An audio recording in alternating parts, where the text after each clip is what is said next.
In this module, you've already learned about the basic rules for hyphens. In this video, I will explain some additional guidelines as described in Casagrande's punctuation book. As you can see in Chapter 11, the hyphen is probably the most complex punctuation mark. Not only do style guides frequently differ, but even within style guides, we have exceptions, lots of them.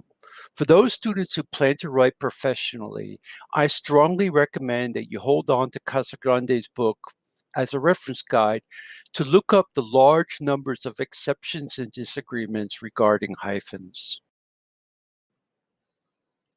For writers who need an easy guide to hyphens more than a perfect system, we can follow a three-point approach. A. Hyphenate any compound that could create confusion without the hyphen. For example, small hyphen business loan. The business is small, not the loan. Or recreate, to make again, not recreate, to play. B. Do not hyphenate prefixes or suffixes unless the term looks odd without a hyphen. Probiotic, but pro-life. C. For nouns or verbs, check a dictionary. Note that there will not always be agreement between dictionaries. If a modifier, adjectives and adverbs, is hyphenated in the dictionary, also known as a permanent compound modifier, then it is hyphenated when the compound word precedes the word it modifies. For example, the baby emitted an ear-splitting cry. In book style, however, the hyphen may be omitted if the compound word follows the noun. That cry was ear-splitting. And other style guides, however, argue permanent compound modifiers should always be hyphenated regardless of their position in the sentence. Every editing style has its own hyphenation idiosyncrasies. There are too many to list here. For a list of exceptions and special circumstances, see pages 95 to 105 in Casagrande's book. When two or more hyphenated words share a word, the shared word does not need to be repeated. The hyphen, however, is retained.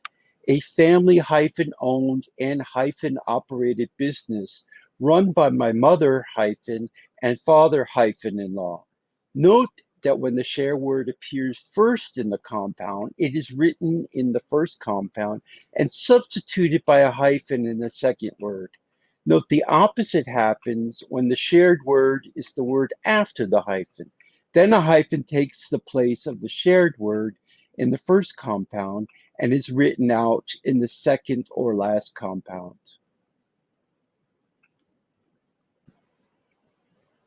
If two closed compound terms share a second part, a hyphen replaces the shared word in the first part.